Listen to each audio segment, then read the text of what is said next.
Welcome to the Children's Tradition Podcast, where we introduce families to the poetic life. Hello, everyone.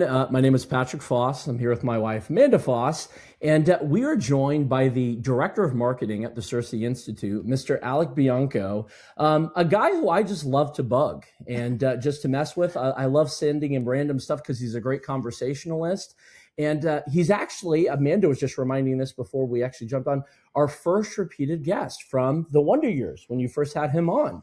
Yeah, so if you're in the Children's Tradition RSS feed, if you just go all the way back to the beginning, you'll find when we were originally the Wonder Years when I had Brooke Johnson as my co-host. And I think Brooke Johnson had like technical difficulties or something that day. So I think it ended up just being me and you, Alec, when we did that conversation. Right. But yeah, so it all started with a thread on Twitter, and now here we are a couple years later. So apparently we like you. So welcome back. Thanks for having me. I'm honored to be the first repeat guest. Hopefully I don't screw it up this time. Yeah, live up to the hype. Okay? Live up to the expectation, so we can do the hat trick and have you on. Well, so actually I am reminded of that because when he did come on, I think that was fall 2023, so almost 3 years ago. Or it's technically not this year fully in, but it's coming up 2.5 years ago together. And then I think, Alec, me and you connected because I did not know you prior to that. I think it was ACCS 2024. That's right. Where I think I walked up to you and I was like, my wife interviewed you, I believe. And then we haven't stopped talking since. I know. Just best buds. It's great. There you go. And on opposite sides of the country. And so, we keep it going. So that's what's great, man. So, but no, thanks so much for hopping on. And I thought it would be really just helpful. I know, like I said, you were on the Wonder Years podcast, but a lot of our audience, we have some people who've kind of carried over, but we also just have a wider audience as well. So I would love just to kind of ask you just really your relationship just with classical education. How were you introduced to it? Was it something that you were just sort of raised up and homegrown in? What's really just been your relationship with the classical tradition? Yeah. So I'm one of those few, but growing, lucky people who was kind of raised in the classical tradition. So I was initially in public school until the third grade. My father was in the Air Force, and my mom was getting a little annoyed of just moving around from school to school every time, he was deployed somewhere. And so they were like, well, let's try this homeschooling thing. So then they tried that out and with my siblings. And then eventually we stumbled upon Classical Conversations, which was a good segue for us. I did it all the way through high school, graduated through CC. But it was a good entrance into just the larger classical tradition, which is Classical Conversations is a beautiful part of that in the homeschooling world. But there's a huge part, as you know, like in the ACCS conference and all of these different companies out there now and events and people who are learning and exploring it. And it's really amazing. So I get to see it from this really, I feel very blessed to see it from this perspective of like, my parents did a really good job of raising me and my siblings up in this tradition and giving us a love for the great books and the liberal arts. And so that's led me to just continue to be in school. I was talking to some friends. I believe this is my first year off from school. That's how does it feel? Yeah, it's amazing.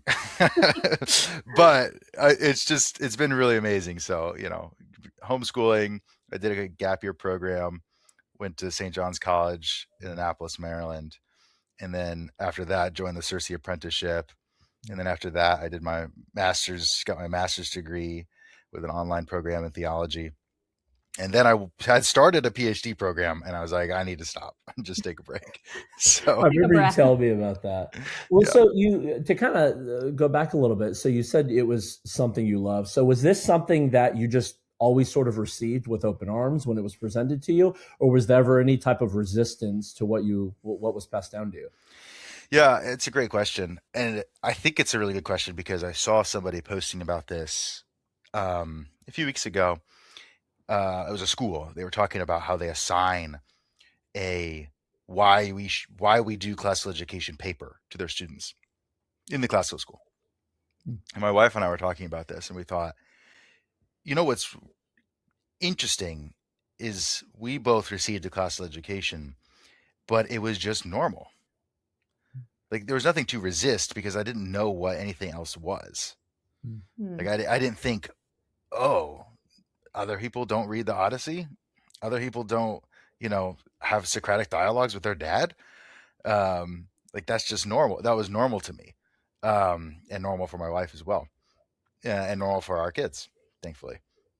So in that sense, there was no resistance, but I do think that there is a tendency within classical education today to, start looking at the pond that they're standing in, and kind of acknowledge it. And the only reason I say that, I'm probably jumping ahead, but I would just say from my own experience, from my wife's experience, don't do that. Just let them enjoy it. And if down the road they decide that they wish they had done a John Dewey style contemporary modern education, well, whatever. But let them enjoy it. Don't break the spell, I guess is a way of putting it. Yeah. Well, we talk a lot about poetic knowledge with the children's tradition all the time. And I think what you're getting at is that issue with jumping to analysis too soon. And even with, I feel like with is homeschool or as parents, it might not even be homeschool, right? Because of course, classical ed can include traditional models of schools. But if you're giving your child a good thing, the danger is to want to be like, do you see how good this thing is that I'm giving you? Do you see what I'm doing for you here? As opposed to being patient with it and just letting them receive this beautiful thing. Of course, they have no idea how good they have it. Thank God they have not yet seen the alternatives or the worst case scenarios to yet appreciate what they have. And yet the patience to just let that time come later, it's going to come. They're going to meet people who had different experiences and we'll talk about those experiences and we'll suddenly at those moments of, you had this grinding, dry, utilitarian education that just destroyed your soul. That's horrible, right? Yeah. But let them find that out on their own, as opposed to you having preached at them about how lucky they are for so long. Yes, I totally agree. And it seems like really the blessing what both of you and your wife's families did is that they just gave you guys a rich feast. So as you partook of it, as you tasted it, it was satisfying. It was full, right? As you're actually absorbing in it. And then naturally so, as you grow older and all of that, then you want to understand it more. You want to understand the ingredients, right? You want to understand all that's involved. How do you cook it? Everything that, is accumulated in part of that process. Then you do tend to learn about other feasts. But I think that's really what's essential, particularly in the formative years, is just as parents give them the feast. You don't need to sermonize it. You don't need to moralize it, right? You don't need to do didacticism with it. Just give them the feast and then let them partake of that feast. And by doing that, it really it's a conformity at this point, right? And then that's really what cultivates a pious spirit, which is so essential really, right, to the classical tradition, is we're trying to create piety to something, pass this down. But if you're constantly standing in a posture, in a position of over the thing, trying to tear the thing apart for a fragmented purpose for analyzation, right, to pull it apart, you have nothing to enter into. You have nothing actually to partake as a whole. So therefore, the relationship, the satisfaction, really at that point becomes prohibited, that the only response you have is analysis and multiple choice to compare and contrast which feast I should actually analyze better. And that's what makes it harder. That's right. I think if I could use, maybe an analogy, but one of my favorite passages in scripture is after Christ is risen, he appears to the disciples a few times. And one of those times is to the disciple who missed the resurrection the first time, right? To Thomas. And he appears in the room and, Thomas has said, of course, I will not believe until I put my hands in the side and touch the spots where the nails were. And Christ, of course, the most beautiful thing about it is Christ does not shame him at all, and instead invites him to place his hand in his side and to touch the marks of the nails. And that's what we do for our children, right?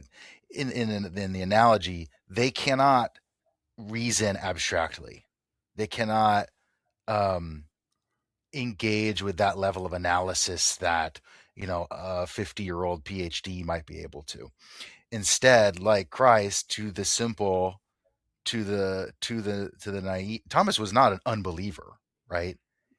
It was I mean, it was out of the fervor of his belief that he really wanted to see Christ again. He wanted to touch him again. He wanted to see that he was real. And I think we tend to read that passage a little bit unfairly towards Thomas, because what Christ, I think, is saying there is, no, no, no, I'm inviting you. Come, touch, go, enter in. Put your hand in my side, touch the nail marks. And that's what we should be doing with our children, is inviting them in. And then when they're older, we can say to them, but it's better to believe without seeing, right? It'll be better when you can stop counting on your fingers, when you can do it in your head. But for now, count on your fingers. Totally okay. I love that word invite in terms of actually, obviously, in John 20, as you're, expositing it there. And I do agree with you that Thomas does sometimes get a bad rap. I probably would have even doubled down on Thomas. Is that even really him? How do I not know this is not a masquerade and facade? So at least he believed when he touched. But that word invite, there's a spirit of generosity there. This idea of classical education is this presentation that leads to an invitation for our children, creates this generous spirit and this kindness and warmness and hospitality. Rather, there's so much of what I hear a lot of times with parents and their students with education is it's like almost this adversarial sort of whose will's going to win, right? Imposing upon, rather than here's where it is, I invite you to partake, come in. That is such more a warm approach rather than I'm going to fist this, right? Box it out with you and force it upon you, because do you not see how good this is? Come on, don't you get it? Like, this is so good. Stuff it down your face rather than it's right here. Partake of it, drink it, and eat it. Yeah. I'm going to pose a question to that then. So if obviously that's true that we wouldn't want to force things, but with something like school, that we want to have the spirit of invitation, and yet it's not optional, right? Like, our kid can't be like, refuse the invitation to do math today. So how does that play into that it's an invitation? Alec, go ahead. I'll kick it to you first. Yeah. I think it's all the time. We have a date an hour in an hour, so yeah. Let me get in the ring, boss. Yeah. No, I think that's a great question, and it's something I think parents, moms especially, wrestle with more, right? Homeschooling moms, which I grew up around. There's this battle, like, why do I have to study Latin? Mom, this sucks. It's useless. Which, why are they saying it's useless? That's not in their vocabulary. That was taught to them. That's one of the big things. Right. Kids don't think like that. It was modeled to them, right? Yeah. It was because they heard adults saying something, or this or that is useless. But anyways, right. That's an aside. Don't ever believe them when they say something's useless. They spend a lot of time doing useless things. But I think moms get that, though, because it's just tiring. Like, I had to work from home today because the roads are so icy, and my son, he's almost 2, but it's just all day. I'm like, why? Like, can you just calm down? And he wore me out. Like, there were just these moments where I'm like, okay, you can have your 6th orange or whatever. Like, he figures it out and pushes the buttons. So I think that's very real in education too. Like, I don't want to do my homework. I don't want to, study this or that or read that book. And I think you're right. Like, we don't, Christ said, I did not come to abolish the law, but to fulfill it.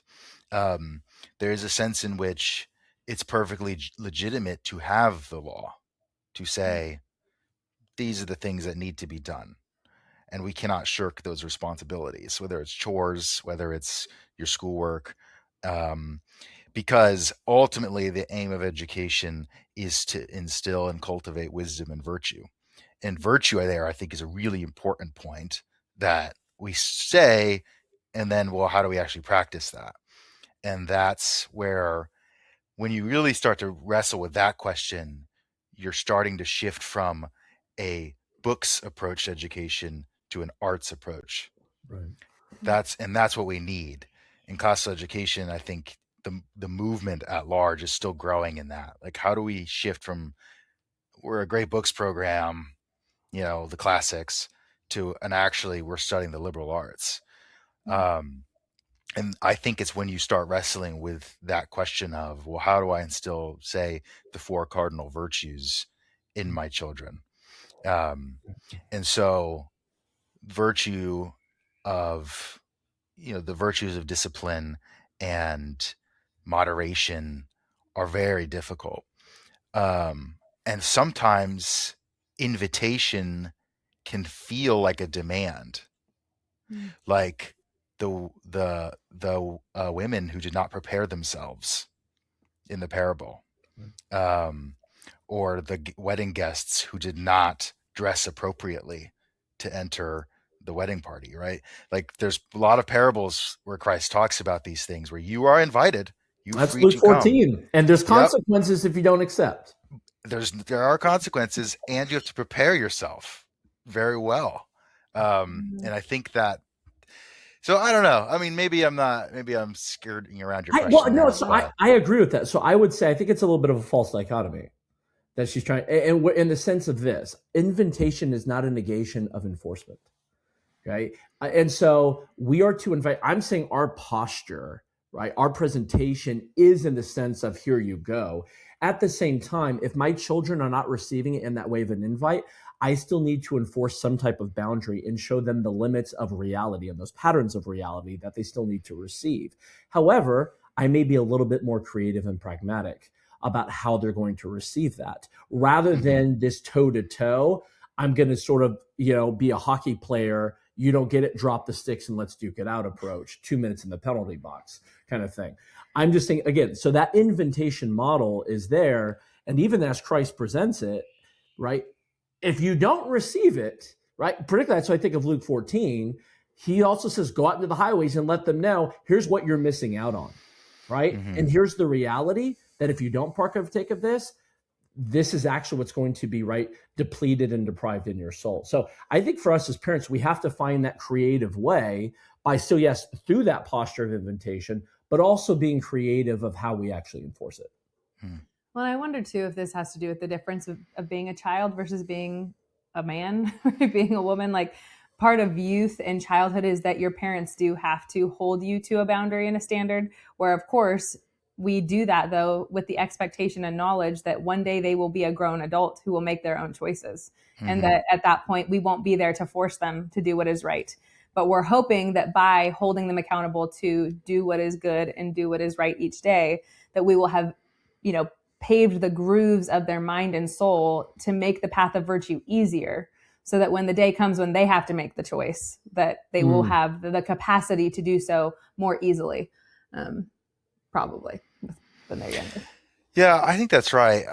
I don't remember if I told this story on the last episode, but it was a while ago, so maybe listeners will forgive me.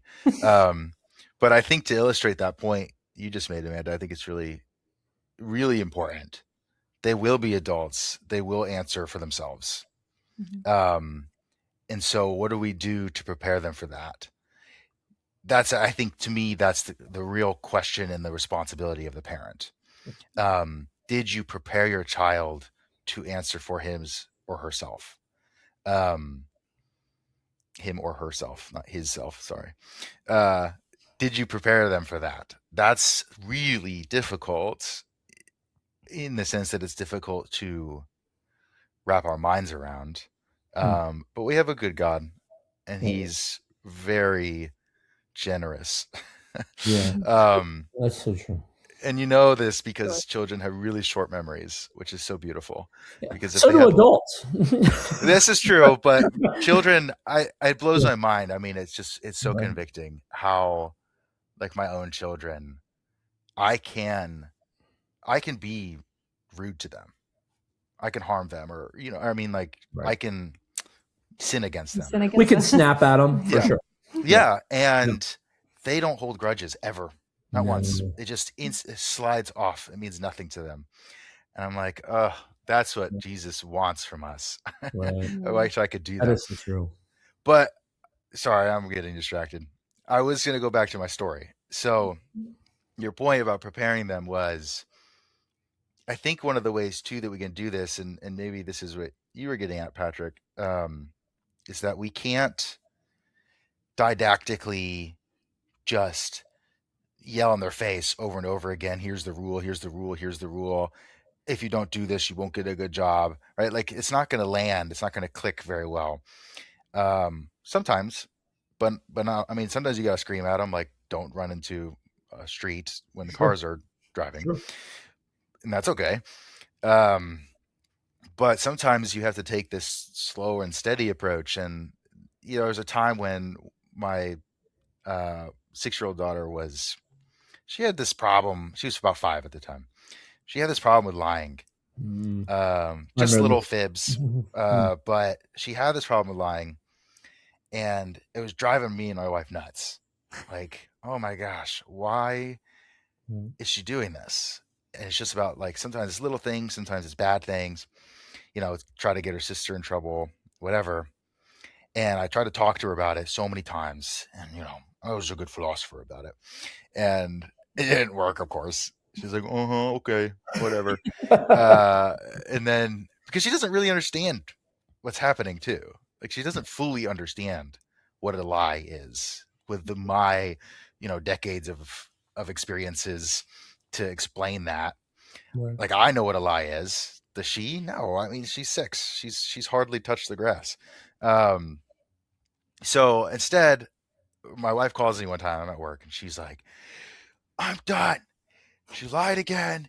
It's ridiculous. You know, screaming through the phone.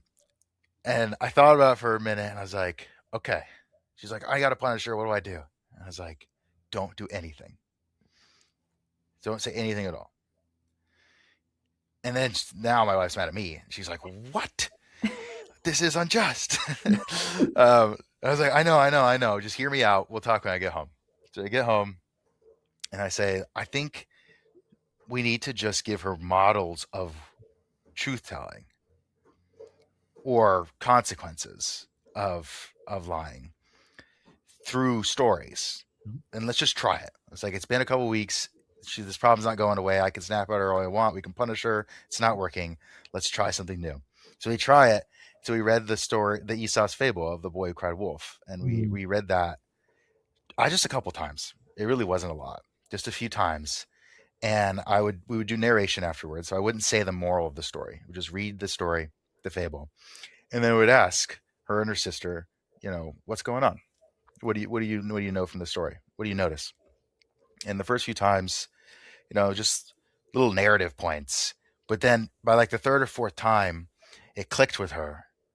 And she goes, the boy shouldn't have lied about that. And she got it. She got the moral without me having to explain it to her. And it was like within that week or so, she just stopped.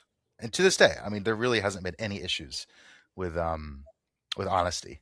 So I've been talking for too long, but there's just something really powerful, I think, in creating a space, an environment where their soul is connecting to the virtue that you're wanting to instill, as opposed to merely the mind trying to apprehend some sort of rational knowledge. Right. Well, that's the power of the moral imagination, what you just gave us, right? A full, clear-cut illustration of that. And that carries even so much more like incarnational weight, rather than just you giving the imperative, don't lie, right? Like don't lie, you know? It contrasts to, let me give you a story about like the consequences, right? And what happens when we actually do lie. Nobody believes you. Right. And especially if you are sincerely in trouble. Right. And so that carries, we've even done that a couple times where I think we've pulled up some of the Aesop's fables, whether it was like, it was more of an issue of like moderation and like a temperate spirit, needing our children, like, don't be ran by your appetites. And there's a few of the fables where I've just pulled out and read them. And I don't even think I did the moral. I maybe did the reflection. but they just sort of like intuitively got it. Mm-hmm. Like I remember even it was my oldest son just sort of said, "Is this about me?" Like just sort of like made the connection. Like, is this, are you showing this for me? But they're able to, like I said, just intuitively kind of synthesize that to go, oh, when they have that embodied illustration, it carries so much more weight. Mm. Well, and our job is to show children reality. And I think what you're getting at with all of this is that children do not absorb reality through rhetoric. They absorb reality through experience and through their imagination, the moral imagination. And so stories are just the way to get to that formation. You can, that just has to do with how children experience reality, right? That you can't jump to didacticism because they don't have enough experience of the real world. Like you said, like, does a 5-year-old really even understand what lying is? Not necessarily, right? They have to bump up against reality of, well, I said this, but like, yes, I know this happened, or they're playing around with it. Oh, well, if I say this is what's going to happen. If I say that, like, they're experimenting with that. But obviously it's our job to teach them, well, this is what reality is though. And in reality, when you are dishonest, this is going to have negative consequences because you are not in harmony with what is true and good and right and all those things. But yeah, story formation is just the most effective means of training children in those things. That, and then just, I think, nature itself, right? Like, those two things are the primary ways that we show children. And I can also say this though, there's also times too, and praise God, your daughter sort of, she absorbed it, she applied it right away, similar with my son. But there's also stories, right, where it's there, but we don't know it's there because we don't see the fruit of it for a little while. And I've even seen that with stories, right? Common. I would say that is, to your point, that is the most ordinary. Right. And to even use kind of St. Paul's words here, right, where he says, I planted, right, Apollos watered, but God caused the increase in 1 Corinthians 3:6, right? There's a sense that we may not see it today or tomorrow, but nevertheless, you're still planting those seeds and you're watering them through reinforcement. Yes. And by holding those convictions, that over time, you slowly see that maturation. And so that's why I would tell parents, don't get discouraged or grow weary, because I don't want them to walk away thinking, oh, I didn't have this overnight conversion. And so suddenly it didn't work. So the story formation is an illegitimate approach. So I'm back to preaching at them, right? I'm back to the sort of forceful, like, bold declaration. And again, I'm not negating any type of formal verbal correction by no means. But again, let it grow, let it maturate. The majority of the time, it takes time. I think that's really how it works. I totally agree. And I think I've heard people say, when they talk about other people, right, especially when it's like, well, Christians will do this. They'll talk about so-and-so is a good person or a bad person. And they'll say, well, a good tree bears good fruit. Bad trees bear bad fruit, right? That's the Matthew 7 at us, yeah. Yeah. And I go, okay, well, here's one thing you forgot. It takes a long time for a tree to bear fruit. It takes a long time. Right. It doesn't happen overnight. Right. Trees got to grow. And there's this season, right, of this yearly season. So I think, to your point, we have to give our children, our students, the same grace that God gives us every day, to bear that fruit over time, seasonally. He gives us so much time to plant ourselves, to be watered, to grow. And so that by the time we're on our deathbed, we can pass peacefully and hear the well done, thou good and faithful servant, which is all we want. And that's what they want. And we can give to them in little pieces, little ways throughout their life, throughout their educational process. We can give them little well dones that reflect the big one that we're all hoping for. Right. I think that's what we can, but it requires grace. That's right. Yeah, no, that's right. And it requires, I'm going to throw this in because this is why we had John, knowing thyself. Really, right? And this actually here, we could keep talking to you about, there's so many different paths we could go this one, but I actually think this is kind of a good transition here to kind of segue into this, of this concept of knowing thyself, right? Which is a Socratic command. And I wanted to really compare and contrast that with a more modern phrase, or more recent phrase, that is, through Ralph Waldo Emerson, and that is trust thyself. And this contrast that really kind of represents this twofold paradigm of reality that we all tend to fall into and swivel even sometimes back and forth in, right? Of this concept of knowing thyself versus trust thyself. So, Alec, help us out here. Where does this come from? This idea of knowing thyself. Why is that essential to? I would say, really, we could say education, philosophy, being a Christian. This concept of why is this imperative to know thyself? Let's flesh this out, and then we'll talk about the trust thyself and really the comparison of the two. Yeah. Yeah, that's great. Well, it's a beautiful, very, very old maxim on the Oracle at Delphi. Um, and Socrates, Plato draws on that, I think, throughout the dialogues, but particularly in his first Alcibiades, which, if you haven't read it, that's okay. You should, though, if you can. It's traditionally first Alcibiades and second Alcibiades were the first dialogues that you were supposed to read before you read any other Platonic dialogues. Right. Today in classical education, classical schools are trying to get kids to read the Republic, Right. which is really not smart. Do not do that. Oh, we've talked about that. So would you say first Thank you. Alcibiades even over Apology? Yes. Okay. Yeah.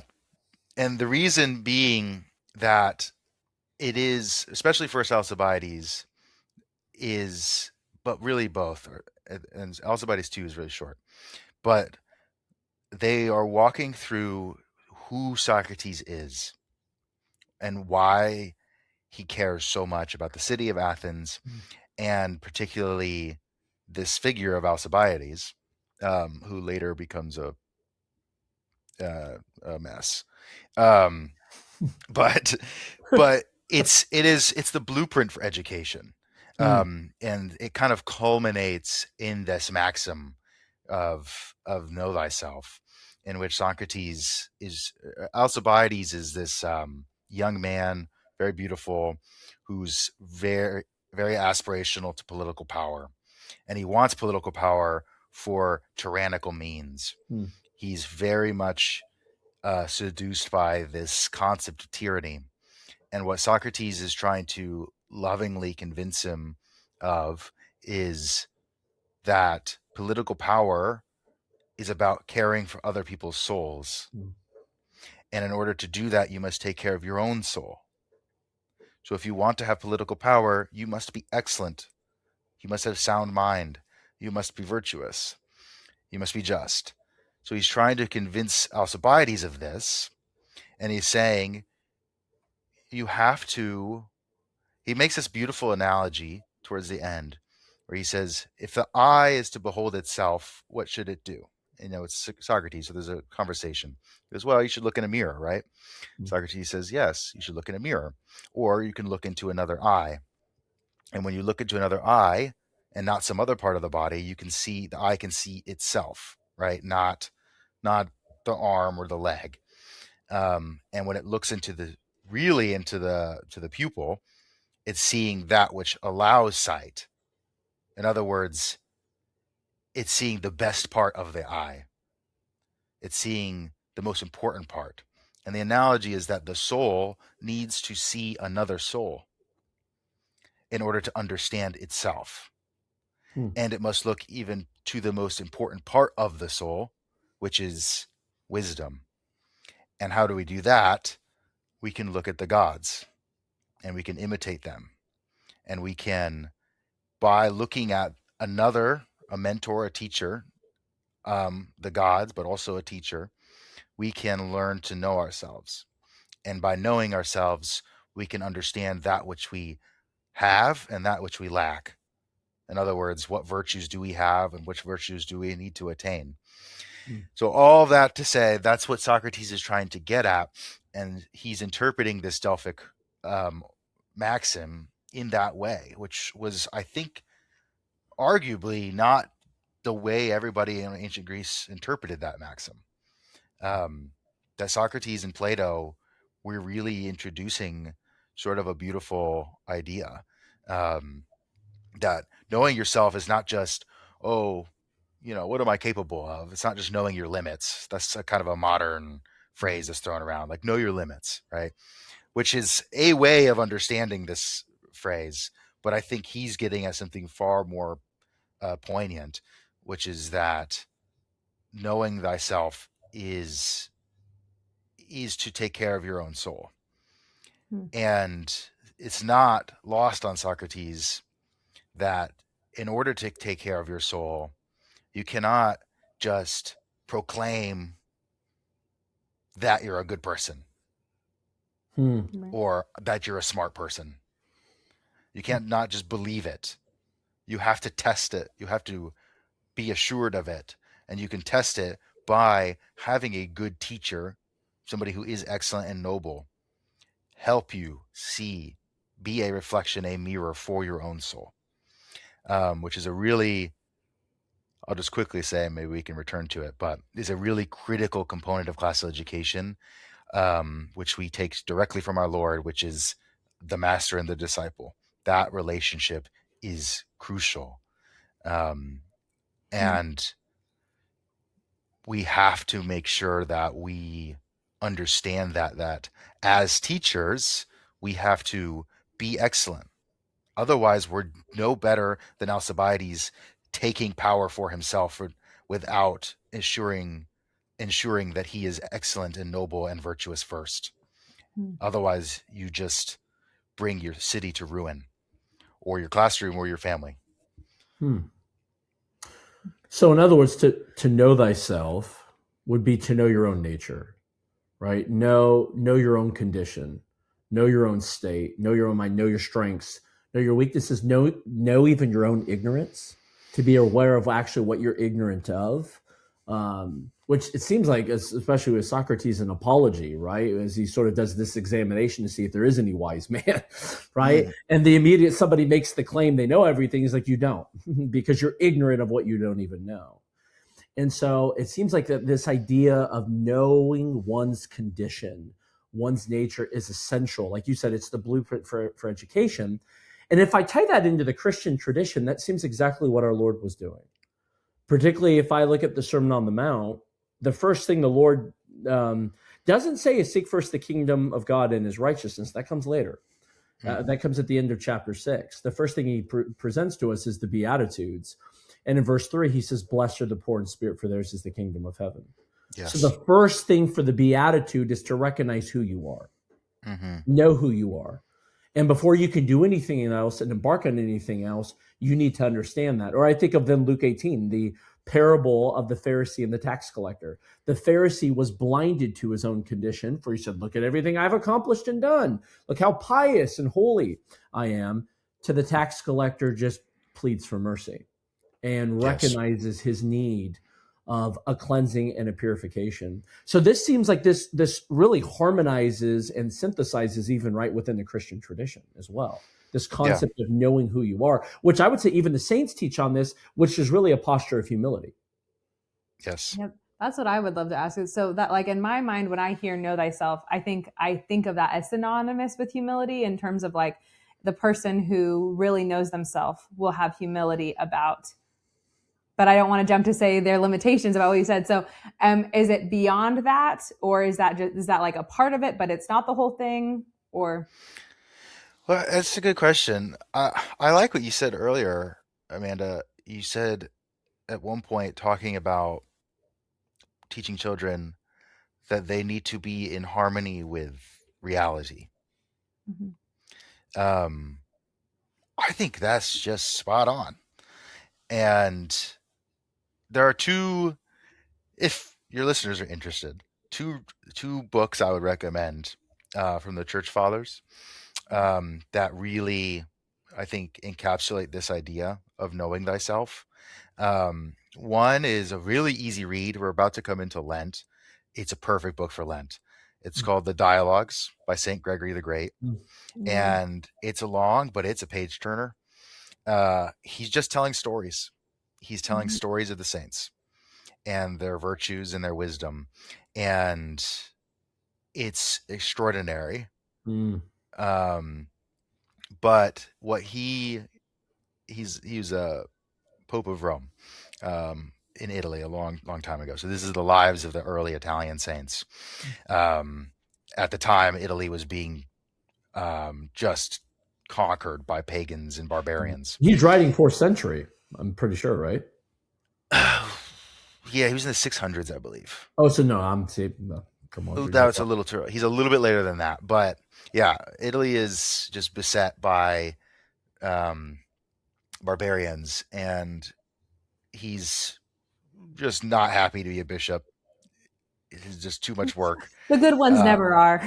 Yeah, that's right. You can I tell like he's a it. good one. And so he's complaining about this to his deacon Peter, who comes to him and goes, "What's wrong?" And he goes, "This is too much work. I can't do this." And he goes, "Well, let's let's talk about the saints to kind of ease ourselves, um, comfort ourselves rather." And so, anyways, it's a beautiful story. And the other book that I would recommend is On Ascetical Life by Saint Isaac the Syrian, Mm. earlier saint, who is he was a beautiful monk, and eventually bishop of Nineveh. Also did not want to be a bishop, so another good one. That book in particular is unbelievable. It reads very similarly to the Psalms and the Proverbs, wisdom literature. It's just, but very practical. It's just, he really nails it. It's very convicting. Both of these books are. But one of the things about both of those works, is the emphasis on humility is massive. To your point, humility is critical, crucial. But the question is, well, what is humility?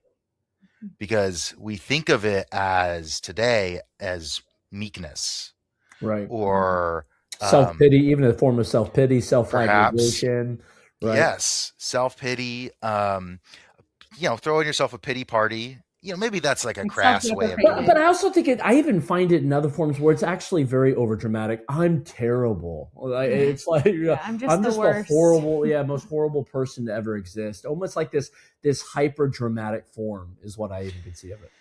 Yeah, I think that's right. And that's the way we think of it. And it's not healthy because, to use a somewhat silly example, but we can see what I would say are positive forms of humility, in the sense that they're speaking highly of themselves, Mm-hmm. but they're still maintaining a certain sense of Right. humility. You see this in the sports world with not every, I mean, there are some cocky players out there, but then there are some guys, some of the greats, who you listen to them in an interview and you're just like, they're talking about their achievements, but they don't sound Mm-hmm. boastful or braggy. Um, and that can be a form of humility as well. Right. And we see this a lot with children. They want to hear good job, right? We want to hear well done. We can't take that away from them. They deserve it. They earned it. And it's okay for them to come up to you and be like, "Mommy, Daddy, look what I did. Look what I drew. So It's true. atrocious." But no, I'm just kidding. But whatever they're doing, they'll say, "Look what I did. I did this. I did it all by myself." That's one of the things they say a lot. Um, and we have to let them. That is humility. Hmm. They are recognizing that they have pushed themselves to do something that is, I think, to both of y'all's points, allowing their soul to become more in harmony with nature, with reality. So to draw, a sketch of the cardinal they saw in the backyard, however poorly, Hmm. they are, but they did it all by themselves, or they drew that first really squiggly A that doesn't really look like an A, but it's almost there when they're doing their letter writing. This is for really little ones, but even for teenagers, right, where we want to just smack them all the time, um, they work really hard. A lot of teenagers, right? Like they're working a coffee shop part time and they're doing school, and that's very powerful. it's teaching them how to balance these needs and necessities of adult life. And we need to make sure that we remind them of that. And I do think being a braggart is something that's possible, but if you can instill this spirit through stories, through scripture, through wisdom, and especially by modeling it ourselves as parents and teachers, if we can instill a spirit of grace and poor in spirit, like you said, if they can have that, then when they say, "Look what I did," you'll know that it's coming from a place of true humility and not of bragging. We were once at dinner, having dinner with a college professor, and Amanda asked the question, "What is it that you just notice about your students as they come in, their freshman, sophomore year?" And he says, "There's a lack of humility." And humility is essential to be a proper human. Humility is essential to be a good student and to actually have virtue and to actually have wisdom. The fear of the Lord, right, is the beginning of wisdom. And we can't have wisdom unless we have humility to understand our posture, right, our place, right, before a sovereign Lord. The same thing, right, for, like I said, you strand that into the realms of philosophy, the pursuit of wisdom. Anything, and let alone for us who are believers here, and particularly a part of the Orthodox, tradition. To be a proper Christian, you have to have humility, right? For we constantly see God resist the proud, but he gives grace to the humble. So this concept of know thyself seems then so imperative. What Socrates is tapping into and affirming that for you to actually be the ideal type, the ideal human, it starts with the posture of humility, which is a knowing of thyself. And if you lose that, right, if you forget thyself, right, that erodes the fullness of you reaching that ideal place. Well, I think the example you gave of the athlete or even a child showing you their drawing, the thing is that in both of those cases, like the athlete who is genuinely accomplished and is talking about those accomplishments because they're being asked about them, right? Usually in an interview, they're being asked about them. And so there's a generosity of heart when they're willing to share what their thoughts were in a moment or what they were, how they worked to get to a certain point because the audience is genuinely interested to know that information. Or with a child, they really did draw that thing all by themselves, right? So yes. I think it seems to me like what you're drawing on is the fact that humility is that harmony with reality, and so it's not automatically unhumble to acknowledge that something key ingredient happens. Is it that key ingredient to reality? I'm wondering. What do you mean by that? A key ingredient? Key ingredient, in other words, it's the way that allows me to function properly. Well, you're just like acknowledging your place in it, right? Like posture, everything. Kobe Bryant was Kobe Bryant. Right? Like there's no way around it. And Kobe Bryant's place in reality just happened to be one of the greatest basketball players of all time. 6 years ago today he passed, by the way. It was 6 years ago today he passed. So God rest his soul. You can give me tears. First time my wife ever saw me cry was the day Kobe Bryant died. Side note. Keep going. Can I say a theory? Yeah, please. Go for it. Before we get to the trust thyself. So go for it. I have a theory about these arrogant freshmen. It's connected to what both of you are saying. I think you're absolutely right. But this is going to sound so like fuddy-duddy, stodgy, which I'm too young to even be talking like this. But I think I'm right. We're all too young, my friend. We're just I know. Here. We think we are having a podcast. Yeah. Right. What do you think we have guests on? I think kids, I'll say this the way you would write it on Twitter or something. I think kids need to stop looking at Wikipedia and they need to go and buy encyclopedias again.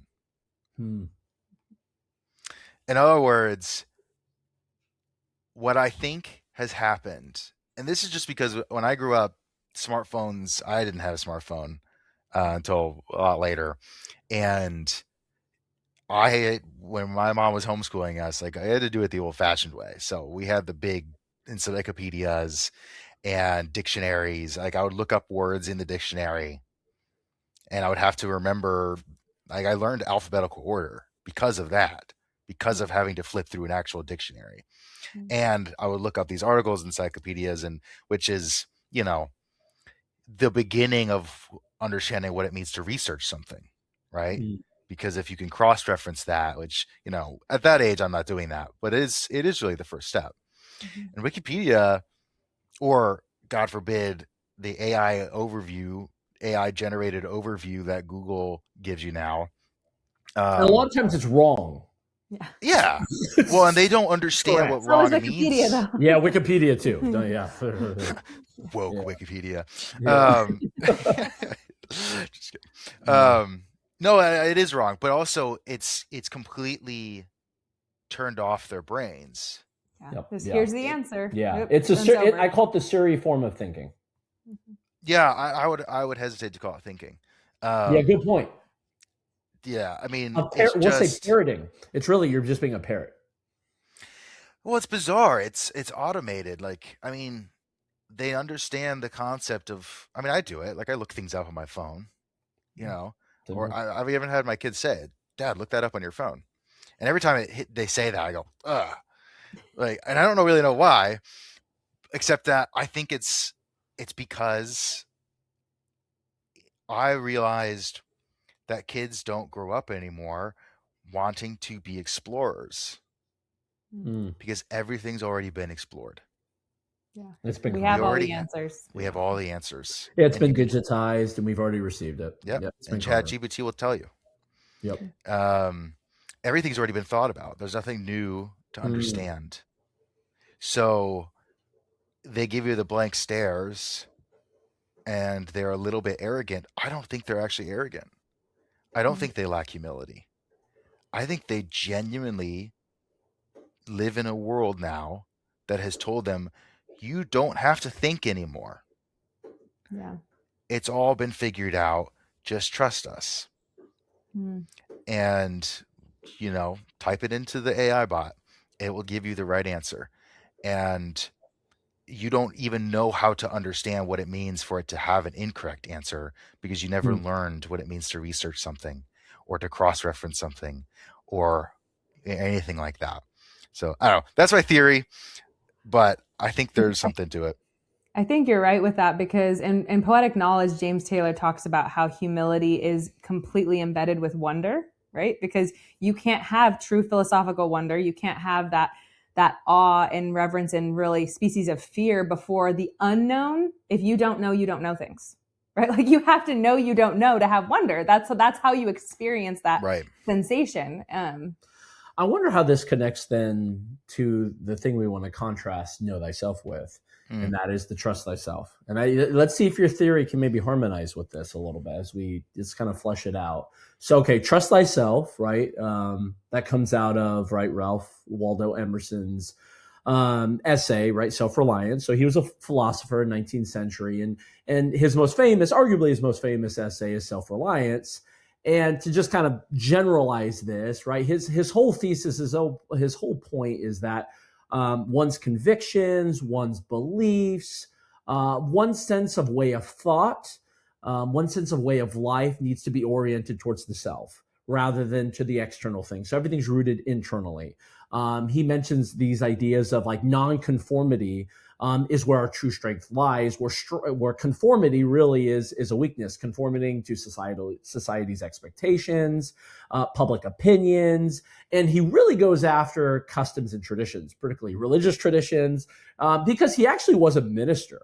At one point, he actually I think he even kind of really came from a family of ministers, went to the seminary, all of that, really left through just some serious trials. His wife died at a young age, I believe.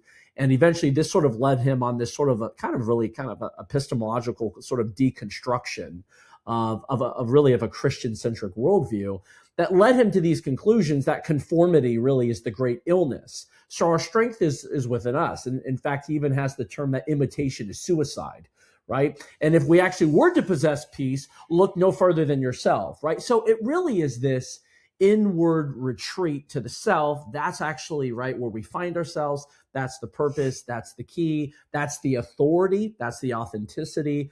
And to really kind of summarize all of it, it's if you want to have ownership of the self, you got to trust it. You have to trust it. So this is very much this is not what Socrates is saying in know thyself. And so contrasting that with the trust thyself, that really, in my estimation, sums up so much of what we see with modern progressive education. At its core, that is utilitarian. So it's very outcome focused, outcome produced, productivity.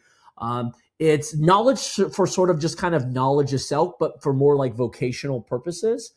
And then it's self-discovery, right? Self-expression, which really ties into this frame of thought, particularly with modern philosophy in many, many different ways. Here and again, I'm generalizing very broadly here, this idea of trust thyself. That really becomes, I would say, the secular maxim of the day is the way you know you're living properly and accordingly is you're living according to your own desires. For those somehow have this type of inner purity and maybe even divine spark so we can trust it. So let's kind of compare these two, right? Like I said, know thyself versus trust thyself.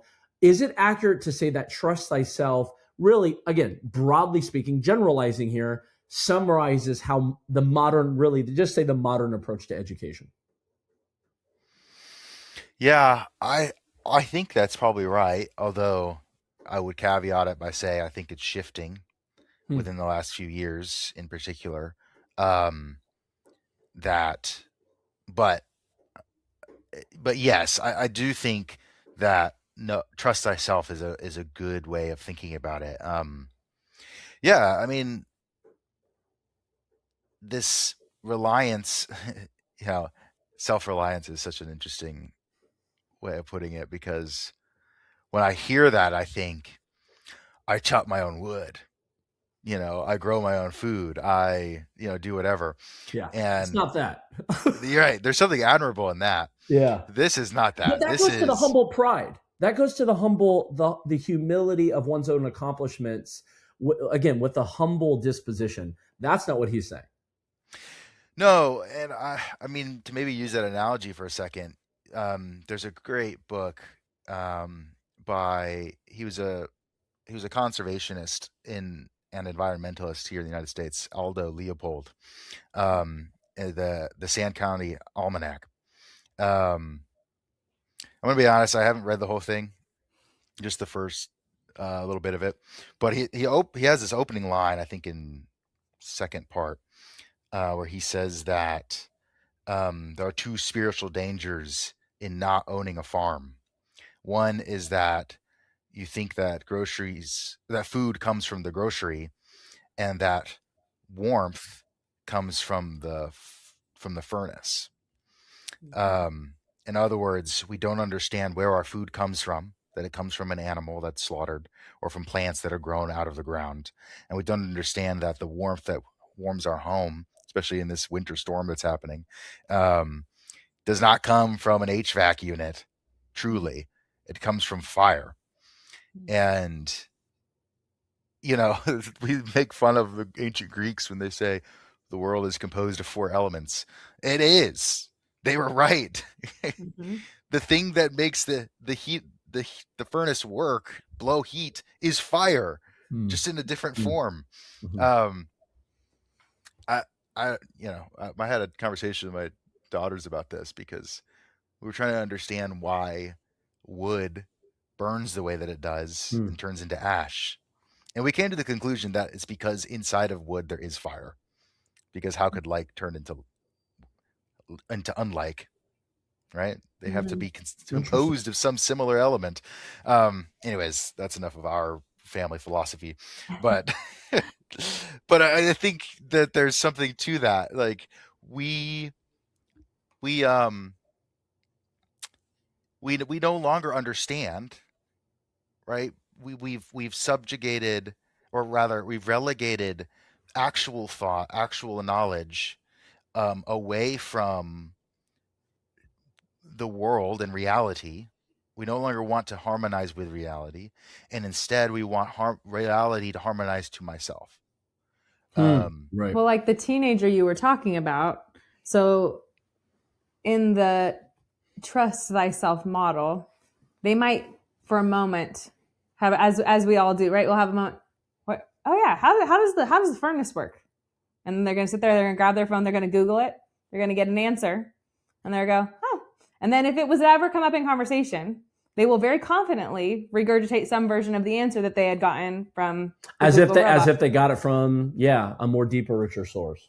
Versus or experience. The humility that begets wonder, that begets an encounter with actual reality, right? Like those are going to lead to fundamentally different experiences and approaches to seek knowledge, which will orient you differently to the world versus a humble stature versus I know the answer to that. And there's nothing more to find out because it orients though how you relate to the world. It orients how you relate to teachers, authorities. It orients how you relate to God. And I think, again, of Luke 18, of the Pharisee and the tax collector is really representational of knowing thyself, where the Pharisee is representational of trusting thyself. It is that paradigm. So it's been an interesting thing that I've sort of been wrestling with.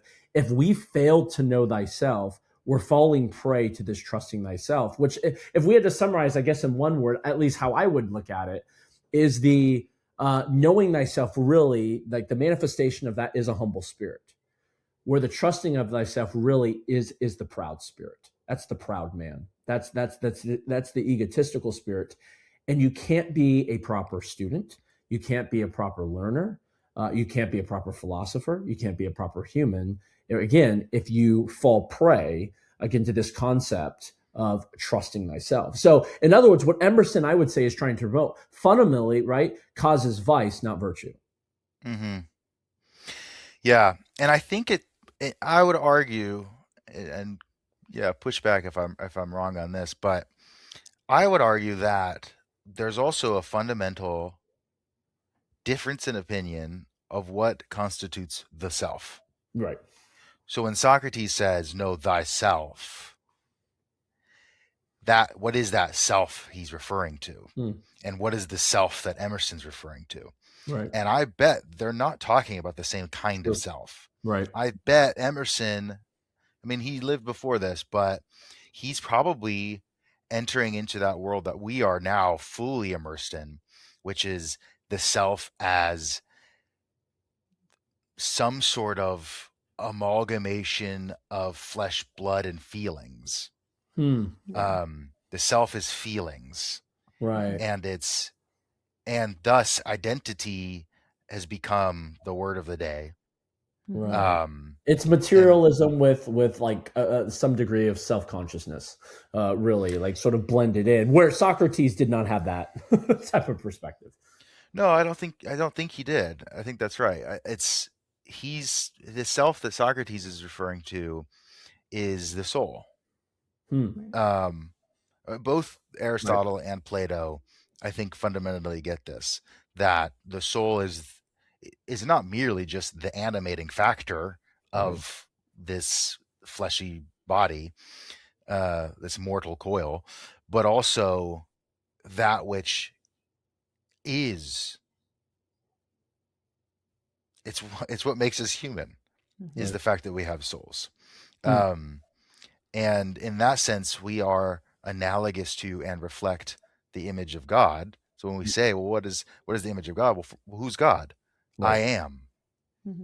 I am. Well, how do we participate in that? By being.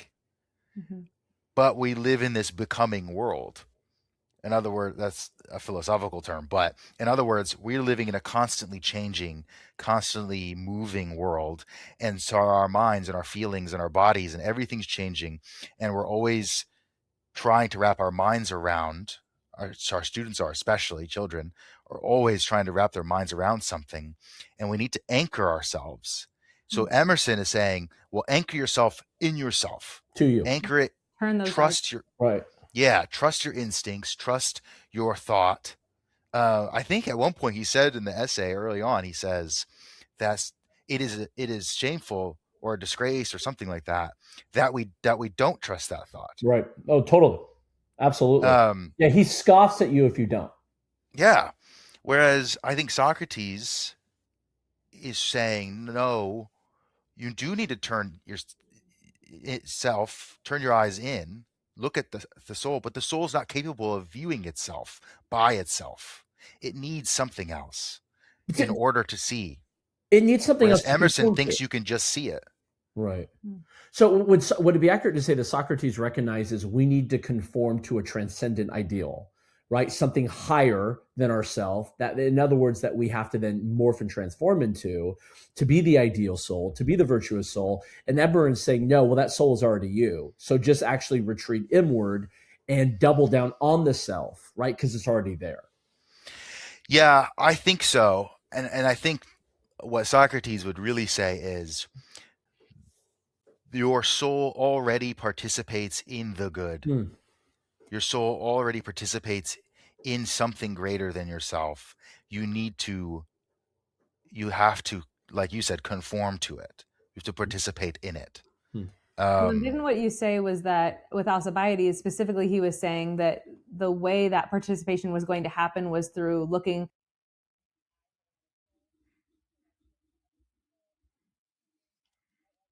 out. I'm curious what you think about this, if this like jives with what we're talking about. I've been thinking about this with like students and things like sports or subject matters of schools where people in modernity often, especially with homeschooling, because we can personalize the curriculum, right? So like they'll think of it as like, well, my child is just on this like journey of self-discovery. Like the whole thing is about self-discovery, and the way that process of self-discovery unfolds is by a child experiences something and then they look inside and go, did I like that? And then they experience something and they look inside, did I like that? And so then they're in this weird, today I like it. And then maybe like 3 weeks into Little League, they're like, no, I don't like baseball anymore. Okay, now we're going to try basketball, whatever it is. But like, or with school, right? It's like, ooh, are you a math person? Let me look inside. How did I feel about math today? Oh, okay. Okay. I like reading books. So therefore I'm a book. Like everything becomes this constant returning to those inward subjective eyes versus what you described with Alcibiades, what Socrates was encouraging with Alcibiades of like, look out. Like I think of the classical curriculum, especially for the elementary years, it's elementary in the elementals, the common curriculum of the elements of life, the foundational ordinary things of life, and ordinary education is what we should be giving children. And then within that, as they're experiencing that, of course, they're going to have things that they will find over time, almost like a revelation, right? Because you're finding out, how did God make me? Like maybe you find out in that process, God made me someone who is actually really good at drawing. And you would have only found that out through having practice drawing. But that's not the same thing as approaching education as, well, I need to keep doing these inner checks of, how do I feel about this? How do I feel about that? Yeah, this is going to be a weird, silly analogy, but it's not even an analogy. I think it just illustrates what you're saying. So Mattel, the toy company, they've been releasing over the last couple of years these themed Barbie dolls, which are diverse. Let's put it that way. Oh right? Yeah, so aren't they like I think I saw Autism Barbie? Is that what you're referring to? Yeah, I think that was their latest Barbie? One. Yeah, it's got like a fidget spinner, like the headphones, and And look, I'm not bashing autistic children. Just obviously, to be very clear about that. Yeah, or whatever. Or disabled. Yeah, we'll put that disclaimer in the notes. He was not. Thank you. Just to be clear. No, my point is the problem with what Mattel is doing is not that a Barbie doll that's disabled or autistic or something is bad. No, of course not. It's the biggest problem with what Mattel is doing is that they don't understand children. Children don't play with things because they're exactly the same as them. Yes. They play with toys because they want to aspire to be them. Yeah. The boys want to be characters.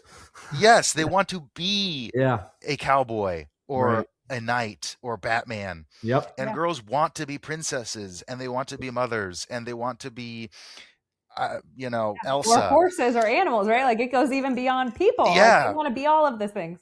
Was that C.S. Lewis? Like I want to, if the bees could write books, right? He picks some animal, right? Like he's like, I'm butchering it, but he talks about that in Experiment. Totally.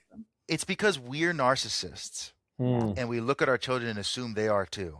They're not. They're not waking up in the morning, looking in the mirror and going, I am so beautiful and I wish I had a toy that looked exactly like me. Yeah.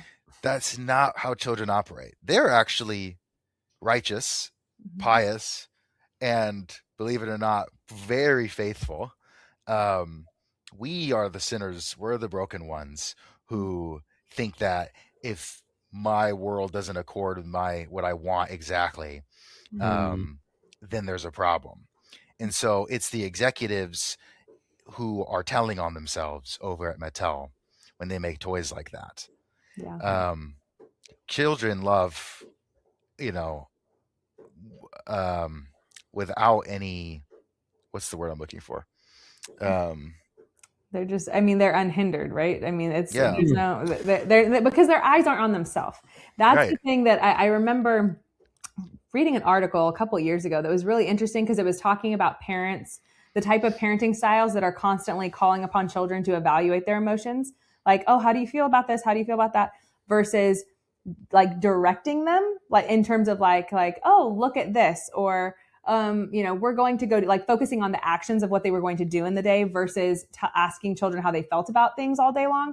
And basically, by asking children how they feel all day long, you're creating anxiety, stress, right? Like, because they're not able to do that well. Like they have to, for you to properly look in and even do what Socrates is describing, you have to have years of experiencing reality, experiencing people, experiencing, right, watching how mom and dad respond to things, mirroring those responses, all of that before they're even capable of genuine self-reflection.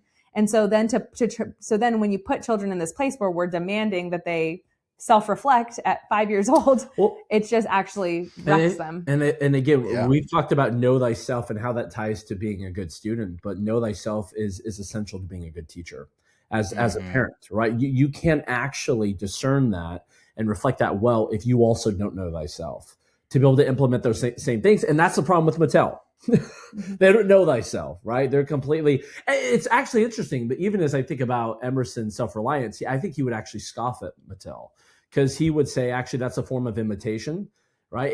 As he scoffed at education at his day in the 19th century, where he said, you're just making everyone just sort of blind roots and, you're preventing them from this and you're not allowing them to conform to all these type of different individuals like that they are. So I think he would actually be rather critical of what Mattel is doing.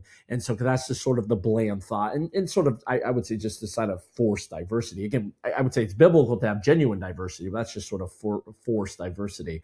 But going back again to this concept of knowing thyself, you brought up, this is the blueprint of education. Why is this the blueprint of education? Because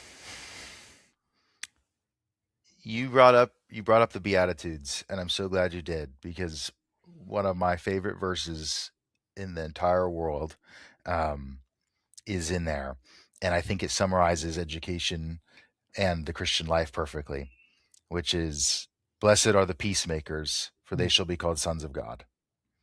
So to know thyself is to understand that myself does not belong to me. And Socrates makes this point in the Death Trilogy cycle. So it's the Credo, I believe, maybe the Phaedo. He says no, it's a different dialogue. Scratch that. Anyways, at one point in one of the dialogues, Socrates says that it would be unlawful and unjust and not good to take one's own life, because he says that your life does not belong to you. You cannot just take away something that does not belong to you. And this is exactly what the scriptures say and what the Christian tradition says, that we cannot take the life of another for the similar reasons, because it's not ours to take, nor can we take our own. And that we do not belong to ourselves. So again, to this question of, well, what is the self? We have to understand that this self is God's ultimately. And so what Christ says, and the Christian tradition understands this passage in this way, that yes, blessed are the peacemakers. It does mean Christ is saying, you should be kind to others. You should make peace with your brother and sister and neighbor and whatever. He's not saying that. But what he's really getting at is that we need to make peace within ourselves. Peacemakers refers to our souls, and making peace with our souls to harmonize it properly, that it may be just. And justice is harmony. Justice is accordance with reality. Again, what is reality? Reality is to be called to be sons of God. That is who we are called to be. We are called to be children of God, to enter into his home, to go back there someday. We belong to this kingdom of God in a world that's not here yet. The end of the creed that every Christian should pray, right? I look for the resurrection of the dead and the life of the world to come. Why? Why do we look for that? It sounds terrifying, the last judgment. But Christians every Sunday pray that we look for it. And the Latin in that is expecto. It's to expect it. We are actively looking for it. It's not just I expect it to happen at some point, but it's an active, like a lookout on a tower. I'm watching for the resurrection of the dead and the life of the world to come. And I think that that's what the self is bound up in. And that the greatest thing we can be called is sons and daughters of God. And so we have to know ourselves first. And I think Socrates is getting at that. He's reflecting, I think, the same truth that Christ lived and is. The Logos of God incarnate is the truth that Socrates was trying to get at, which is that if we make peace within ourselves, if we let our souls see another soul, like an eye sees an eye, that we can allow justice to order our souls rightly. There's a line in the prayers in the Divine Liturgy that says that we may rightly order our members, which is one of my favorite lines. That's what Socrates is saying. Rightly order your members. Let justice order your members properly, your soul, and your body and your mind, all parts of you. And then when you can do this and live those virtues that Christ iterates in the Beatitudes, then we can be all of those things. We can be inherit the kingdom of God, all of those. But and my, I can't say it's the most important, but it's my favorite. And to be called a son of God or daughter of God. That's why I think.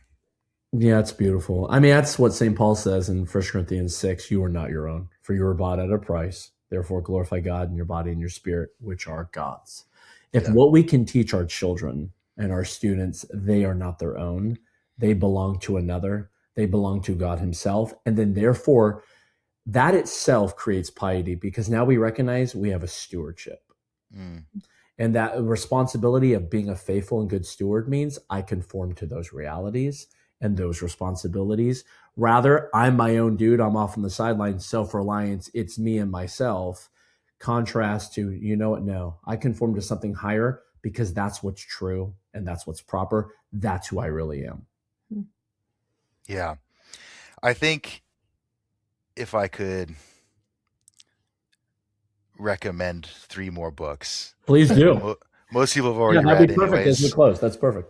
Or are already reading, but maybe it's a new way of looking at these. But Homer and Virgil, the Iliad, the Odyssey, and the Aeneid. But with what you're saying, you're both saying, with this idea of knowing thyself versus trusting thyself. Like reread those books and ask yourself, is this figure, is this character, is he a know thyself or is he a trust thyself? Agamemnon, he's a trust thyself. Achilles is a know thyself. Odysseus is a know thyself. What about Hector? Then Hector? I'm trying to get you in trouble. I'm trying to get you in trouble. I could have just baiting. I think you know the answer to that one. Aeneas, though, that whole book is just know thyself. Yeah. It's the story of a man who does not want to know himself and then has to go to hell before he can finally realize, okay, I know who I'm called to be. He goes to hell and then he finally relents, and he knows who he's called to be, and takes up the sword and founds Rome.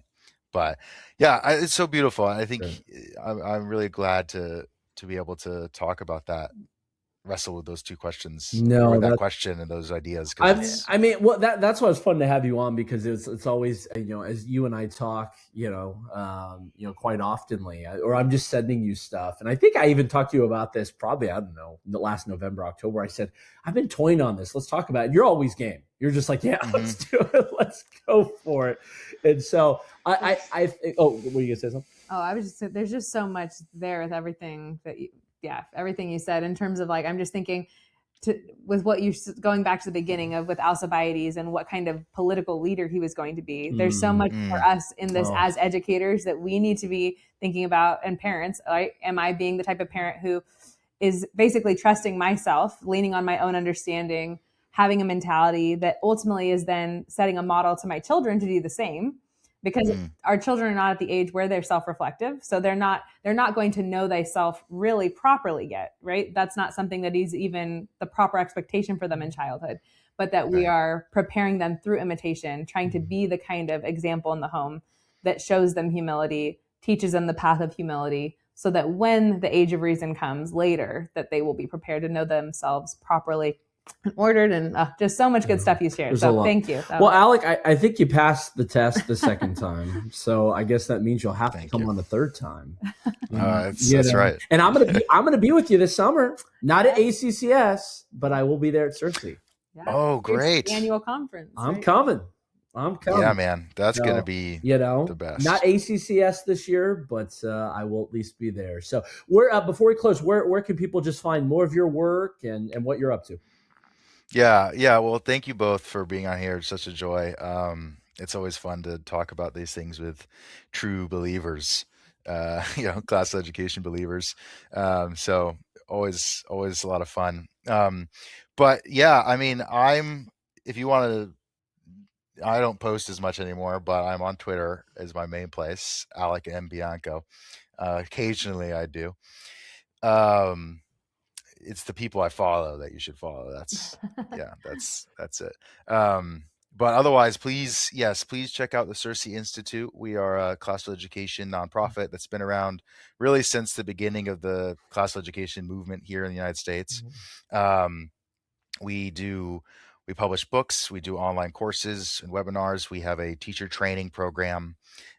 We have articles online. And we do events, host events, conferences, and we publish curriculum. And I just want to say that we are now publishing it's launching next week, early February, a new poetic knowledge approach to grammar for grades 1 through 8. So all the stuff we've been talking about, reading good stories, fables, fairy tales, and then applying these poetic knowledge approaches of narration, dictation, and copy work. It's really beautiful. It's called The Tapestry, Literature and Language. So we're excited to launch that. We'd love for you to check it out. But yeah. That's great. Well, I know Circe has been a tremendous blessing both to me and Amanda, and a significant influence on us. And so anything we can do to promote them, and like I said, we're so excited, I know, just to partner with them this summer, especially, obviously coming to the conference in that way. So we're really looking forward to that. Yeah, everything you guys do is beautiful and philosophically sound, which is, of course, what is most needed in this time. So absolutely great. Yeah. Well, Alec, thank you so much for coming on, and thank you to our audience, and we will see you guys next time. Thank you. Take care.